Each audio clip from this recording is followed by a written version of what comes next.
Hello, everyone. Happy Tuesday, and welcome back to our show. I'm so excited. I'm Belinda Ellsworth, and this is Life Lessons in Health, Wealth, and Happiness. And today we are going to talk about goal setting and not just your business goals. We're going to talk about the 5 different areas of your life that are important that you should be thinking about. We're going to talk about how to set goals, why it's important to set goals, and sort of the myths and the feelings centered around setting goals, why they're good or they're bad, or why you should or shouldn't do it. And so we're just going to really have a good conversation about that. I do want to tell you that this is an area. So of all the things that I've spent time training and working on, this is an area that literally hundreds of companies have invited me in to speak at their conferences, to speak at their leadership events, sales meetings, and this is an area of expertise that I have spent a good number of years working on. So a lot of what I'm going to share with you are fun stories and things that have happened to me and my opinions, but there's a lot of research and a lot of experiences and actual results, driven behavior that has come out of doing this. So I just want to share that with you. All right. Why don't we start with why people set goals, why they don't, what their feelings are around them? And I can tell you that many years ago, when I first started out as a speaker, and I would ask people who has their goals, written down in a place where you can see it. And what I found is that about 25% of an audience would raise their hand. And statistically, about 25, 30 years ago, that was more the number. About 25% would actually set a goal for themselves of some kind. Then that changed as years continued to progress. That moved from 25% to 20% to, I want to say around 2015, it was around 13% of people set goals. And an interesting thing is now it is less than 8% of people actually set goals for themselves. And so if you really look into that and do any kind of surveys or any kind of research, why is that? Well, a lot of people feel very strongly that people are kind of in a fishbowl and everybody's looking in and everybody's watching what they're doing. And so they don't want to admit out loud. Social media has a lot to do with this. They don't want to admit this is what I want because then someone's going to hold them accountable or someone's going to hold them to task. And then if I said I wanted this, now people are going to be asking, well, what are you doing? And how's that going? Because we are so visible to so many people now where we weren't before. A lot of the work that we did, we weren't showing ourselves on social media and on Facebook and on Instagram and TikTok or wherever else that you're doing it. So people became a little bit shyer to do that. Another reason that people don't set goals is they don't want to feel like a failure. And a lot of people feel like, oh my gosh, if I set this and then I don't hit it, then I have failed. And then, or I am really putting limits on myself as to what I can really do. And the truth of it is there really is no failure. And a goal doesn't have to be stupendous. That's what I also find in talking to people. They're like, well, I don't really have anything big that I want to accomplish. Well, who said it has to be big? No one. The reason that we set goals is because it's moving us forward. Goals is just something like, this is really the direction I would like to take. Doesn't have to be exact. Now we can set people see SMART goals and it has to be specific, it has to be measurable. And there is a lot to that if you are trying to set a very specific business goal. But I'm going to tell you, with all the negative feelings surrounded by setting a goal, it doesn't have to be stupendous. It doesn't have to be huge. And you don't have to exactly hit the mark. There is no failure. You recalculate. I've oftentimes equated setting goals to like using a GPS.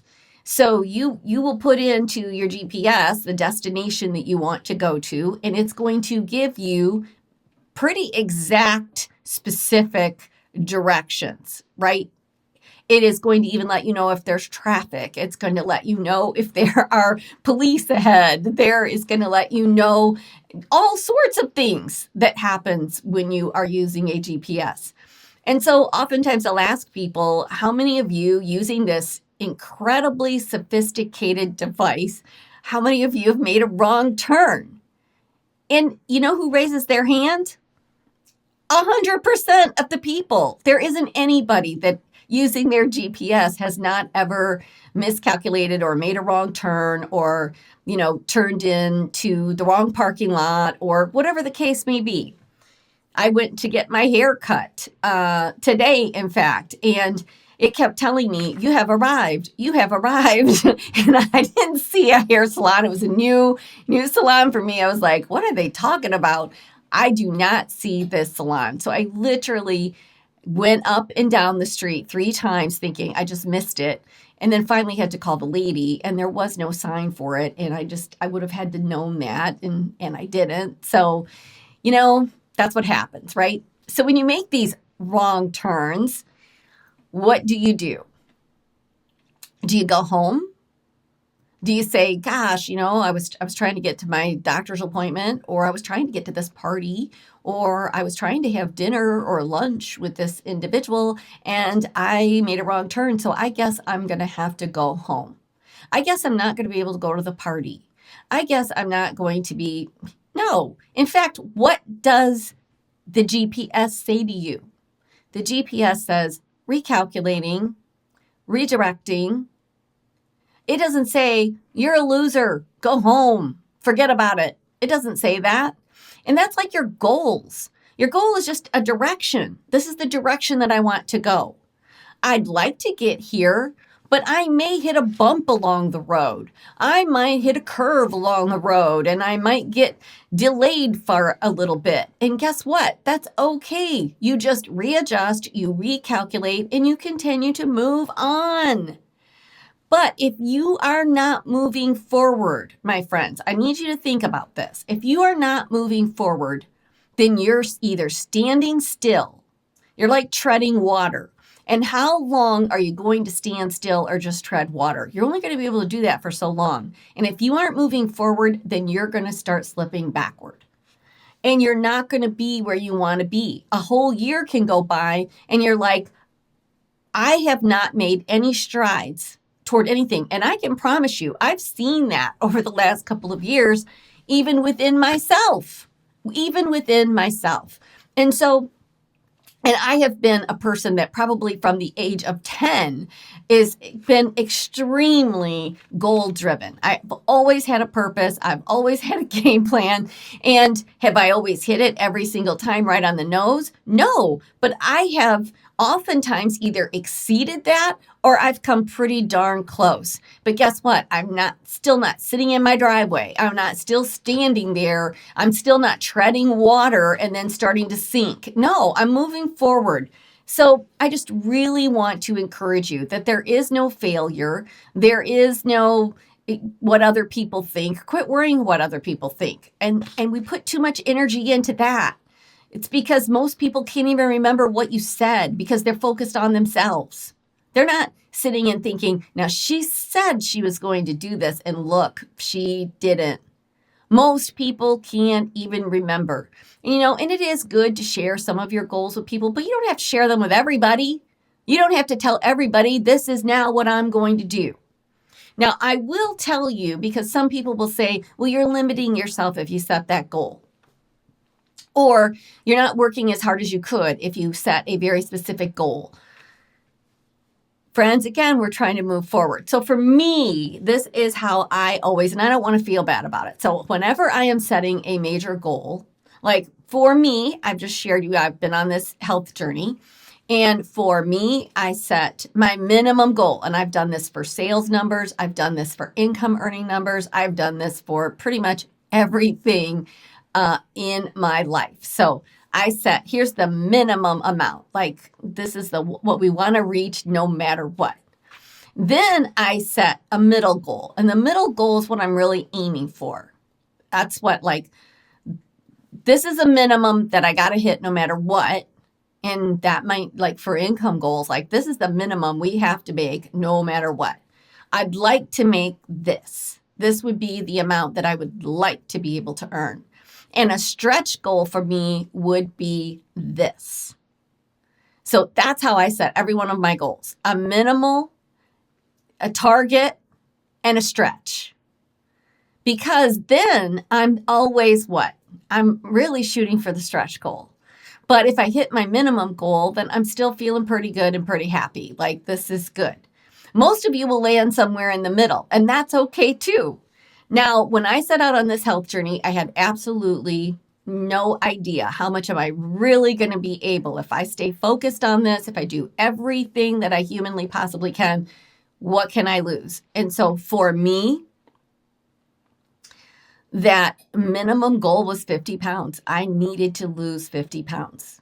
If I wanted to be in a place where I knew that I would be healthier, where my blood pressure wouldn't be high, where I would be in a place where I could live with it. Like this is really what I have to do. Where I wanted to be though, like what would be really nice would be 60 pounds. If I could lose 60 pounds, man, that's going to be, gosh, that would be amazing. So that's going to be what I'm shooting for. But this minimum is this 50 pounds. And then stretch goal was, could I hit 70 pounds? Now, I had decided this. I started in September of 2024, and I had decided that I wanted to hit that goal by January 3rd of 2026 on my birthday. So that was about 17 months. So I was giving myself time because that's the other thing. You don't want to say, oh, like people choose to do stuff in like 3 months or 90 days or whatever. So it's like, okay. And I said, all right, that's what I'm going to do. And I was very, very happy that I hit my minimum goal. I forget what month it was that I hit that minimum goal. And then it took me about another 3 or 4 months and I surpassed the 60 pounds. And I was like, oh my gosh. And then I decided, like, I just need to keep going with what I'm doing. And on my birthday, I was 2 pounds shy of 70 pounds. I was at 68 pounds. And was I disappointed in that? Heck no. I was excited, but I decided I can still reach this. This is within my grasp here. And so it was January, I want to say the 14th or 15th, that I woke up and got on the scale and I had actually hit that goal. So am I happy? Yes. Have I've gained, like, since that I've gained like 2 pounds, and I gained 4, like, because we just had some events that we went to, but I've already lost 2 of it. So I decided that 70 stretch goal was like, that gives me a window of 5 pounds. That if I gain 2 or 3 pounds, I'm good. And then I can back that up. And that was something that my doctor had suggested to me. Her target goal weight for me was at that 65 pounds. So then I decided, you know what? I can hit this 70 because it gives me the 5-pound buffer.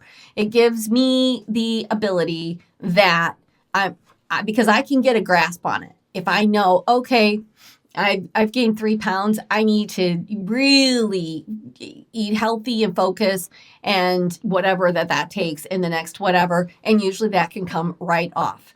So that's what I'm talking about, setting goals. Okay. Just hopefully to give you a little bit of insight on that and why it is important. Another thing that I hear for people in jobs, especially if they have a side hustle, for example, I'll say, well, do you have a goal? And they'll say, well, no, I don't do this full time. This is just a side hustle for me. Well, that's okay. You can still have a goal with a side hustle. You know, you can have a goal with a hobby. I mean, typically, if you have a hobby, if you play soccer or you're on a bowling league or you sing in the church choir or you, whatever that looks like, you're in a book club, guess what? You probably show up once a week. to get better at this hobby or to enjoy the hobby. I mean, that's just the truth of it. So it doesn't matter how part-time it is or how minimal it is. You can still have a goal within that. And it doesn't have to be the end all be all. It's just like, this would be nice. You know, if I want to start playing the guitar, if I could learn how to play 5 songs, I'd be thrilled out of my mind. Like, that's a goal. This doesn't mean like, oh, I'm setting these, strong goals that like if I don't hit them, my life is going to fall apart. Or, what if I learn 10 songs? Well, if you learn 10 songs, great. So it's going to help you to say, I learned 1 song. I'm going to keep going. I've learned 2. My goal was to learn 5. Wow, I mastered this way sooner than I thought. And now what other song do I want to pick? Like, it just makes it more fun. All right. So now let's talk about actually setting that goal. There is 3 key components to setting and achieving a goal. Lots of people set goals, but then they don't achieve them. And that's what makes these bad feelings go all the way around. So how can you achieve them? First and foremost, you have to have the vision piece. And the vision piece is where you dream. Like, you're dreaming like, what would I like my life to look like at the end of this year, at the end of this quarter? Like, gosh, in a perfect world, like what would I really want to have? What would I want that to look like? Then you need to ask yourself, and if it did, what would that look like for my life? What would it change? What would it represent? You have to have your why. I have seen people do this with sales goals. They just pick a random number, or they pick the number that the top person in the company did because they want to beat them. And it has no personal significance to them, no meaning as to why. So the minute that they sort of get off the rails and they get behind, because then you do like measurements, like here's the benchmarks I want to set along the way. And then the minute that happens, they're like, it didn't really matter. It doesn't really matter if I go there or if I don't go there. It doesn't matter if I hit that or I don't hit that. You know what? I'm just going to live life. But if you had a reason that it mattered, like if it's an income goal, what would you do with that income? Like, what would your life look like? Would you take your family on a vacation? Would you do some repairs on your home? Would you do like a remodel? Like, would you totally gut your kitchen and redo it? Like, would you like to put a whole new patio on your backyard? Would you like to put a built-in swimming pool in so everybody can enjoy that? Like, what's that look like? Like, what would you do with it? And so when you get connected to that, I always say, like, when you set goals, like measurement goals, that's in your brain. Your brain's thinking that through. But when you think about what that represents for you, your why do I want it? Why do I want this? That's connected to your heart. And you need both your heart and your brain working on this thing. Because if you don't feel the passion, if you're not moved by it, if you don't have a reason for it, then you're more likely to give up on it than if you were really impassioned. And that's just the truth of it. So the first step is you need to figure out your why. Why do you want it? And what will it represent for you if you hit it? Like, if I hit this goal, like for me, hitting that weight goal is I was going to be healthier. I was going to be off medications. I was going to not be pre-diabetic anymore. It meant that I was actually going to be stronger. And I'm going to talk more about this in future episodes on the health segment, which we're going to do on Fridays. I'm going to go into that. But for me, the why was so that I could have longevity. I'm getting to an age like I don't want to not be able to move. I don't want to be able to not get off the couch. I don't want to be able to do all the things that I love. Like the rubber had hit the road for me. I had been pretty lax on my health for a number of years because I was working sometimes 14 hours a day and enjoyed every bit of it. Like I always loved what I did, but I ignored a lot of other areas in my life. That's just the truth of it.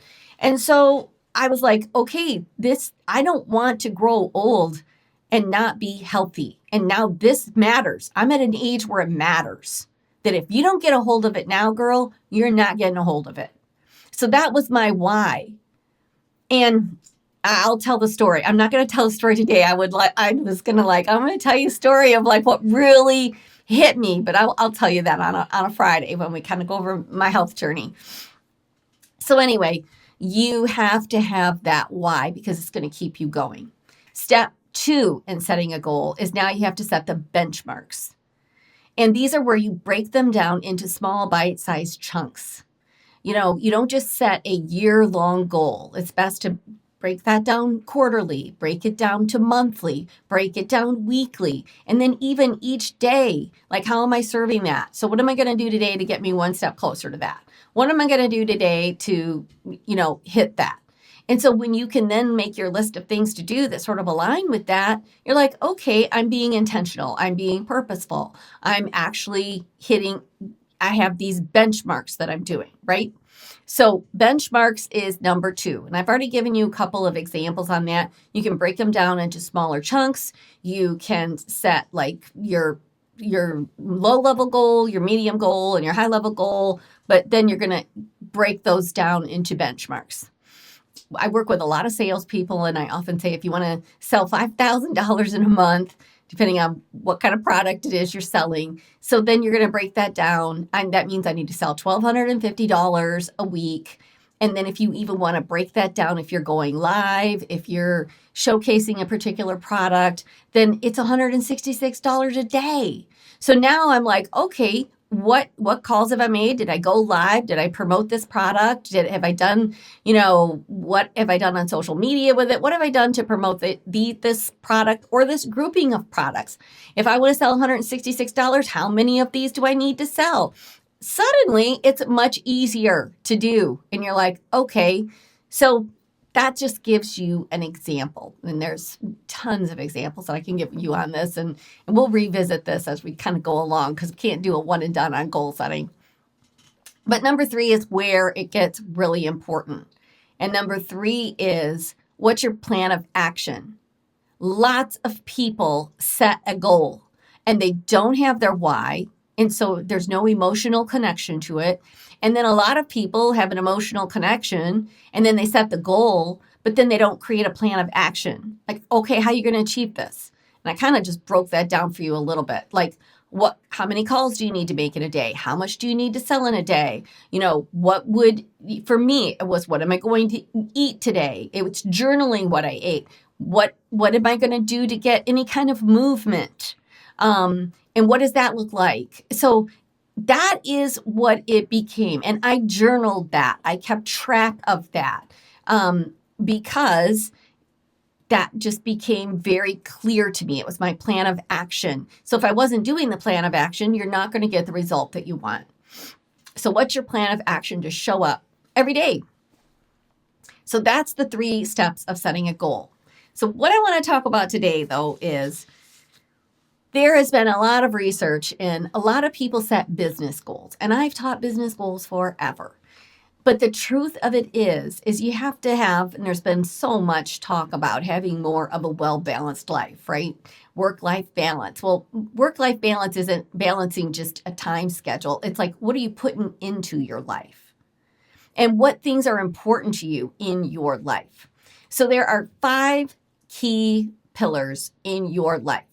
And you don't have to set massive goals in all 5 areas. I want to make sure everybody understands that. In fact, you kind of want to sort of put some focus on 1 or 2 at a time. And then as those become more habitual, more consistent, then guess what? I can now put a little bit more attention on this one. And it is also important, though, that you have some at least, sort of minimal goals or thoughts or visions about what you would like that to look like. Why? Because the more well-rounded you are, the more that you have other important things in your life besides work, then you actually are going to have a more well-balanced life, and you're actually going to work on things, even if there's just one thing that you're going to work on. So there are 5 pillars, and let's talk about what those are. The first one, and these aren't in any particular order, except I have kind of put them in an order that I think is important, but you can put them in whatever order you want. So number 1 is your health. And why is your health important? Because it's something that if you don't take care of, then you're going to have tons of complications. And if you don't feel good, then it's going to affect everything. It's going to affect your work. It's going to affect your relationships.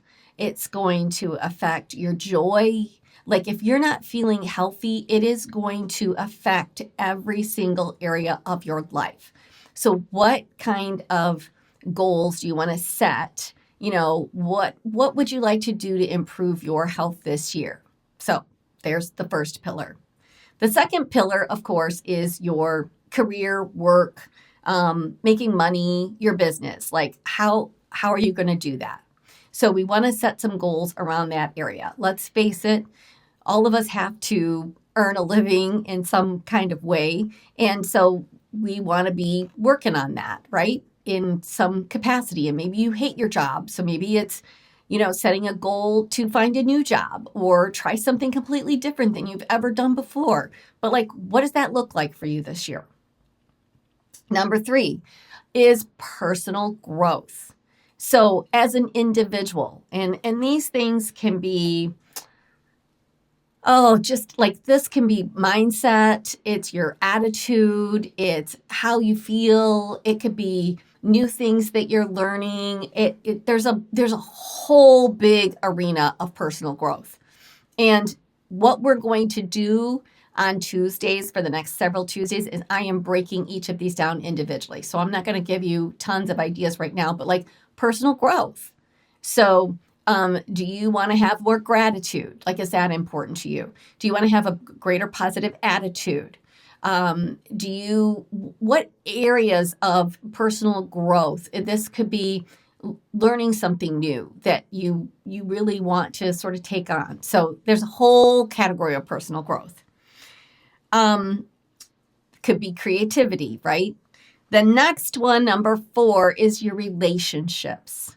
And we have to work on our relationships. That relationship could be with your parents. It could be with your spouse or a significant other. It could be with your siblings. It could be with your best friends. It can be with your colleagues. Like your relationships and how you show up in them are important. Are there relationships that are fractured that you'd love to fix this year? Is there in your relationships or with family, is there just one goal? You know what? I would like to have at least one meal a week with each other. So, you know what? If you've got children that are out of the house and it's like, you know what? Let's try to do at least once a month. We're all going to come together and have a family dinner or game night. Like we like to do that here. We like scheduling game nights because it's fun. And it's something we always did when everybody was home. And so it can be just really fun and everybody always enjoys it. But if we all just don't schedule it, we get super busy, then we don't do it. And so family or relationships, like what do you want to work on this year in relationships?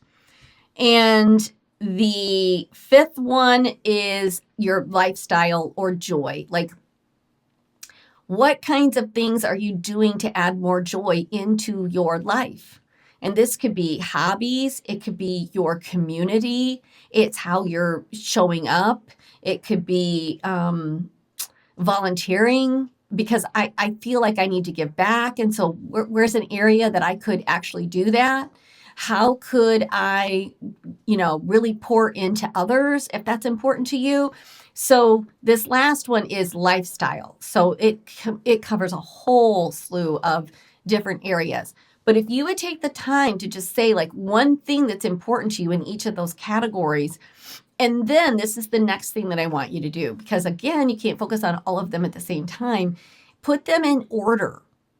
Really sit down and say, okay, out of these, what's the most important thing to me? Now, I kind of put them in this order of kind of how my life is. I put my health, my career, my personal growth, my relationships, and my lifestyle. Or, like for me, it's going to be like new hobbies, or is it a club that you want to join and be a part of? Like, what's that look like?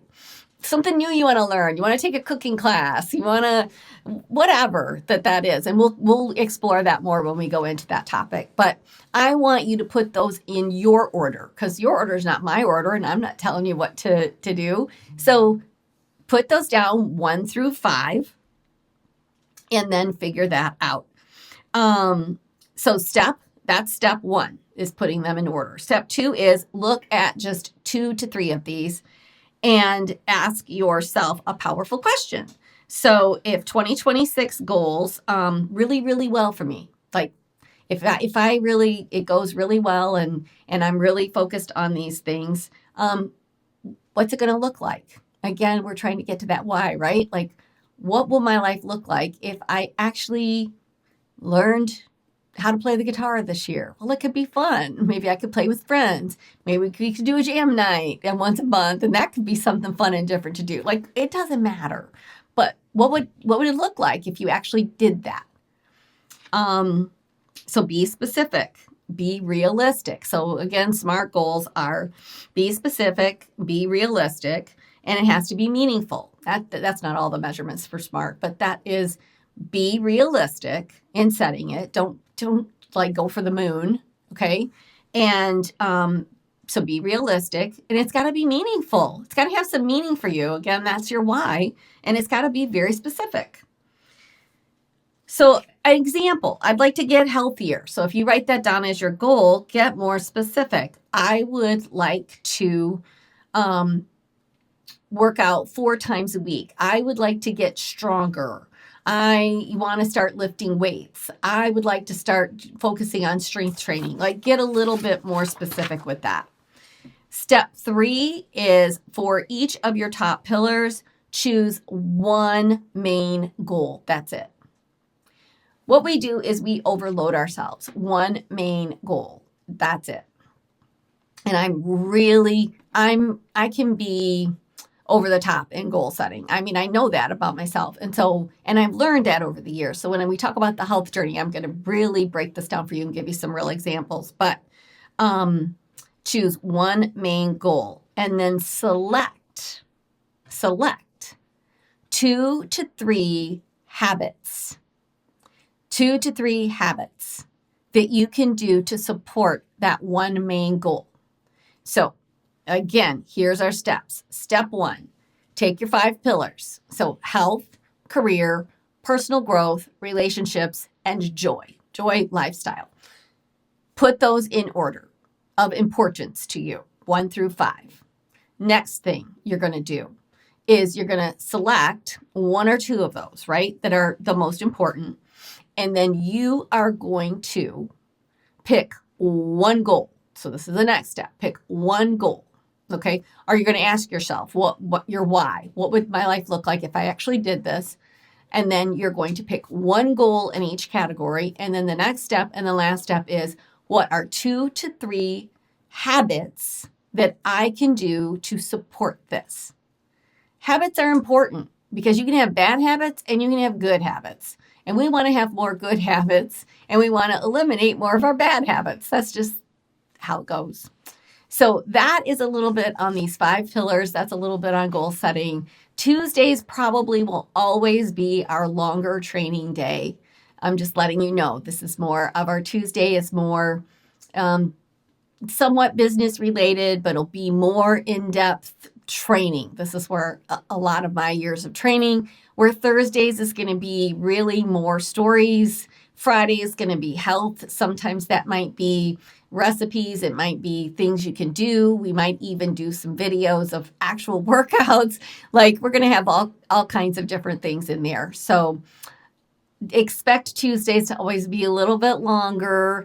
I don't want you to think every day is going to be like this, because it won't. And I'm really excited that you're here. I really am. So today, if you really enjoyed this, make sure that you subscribe to the channel. This is going to be helpful for us just as we're brand new and really growing this thing.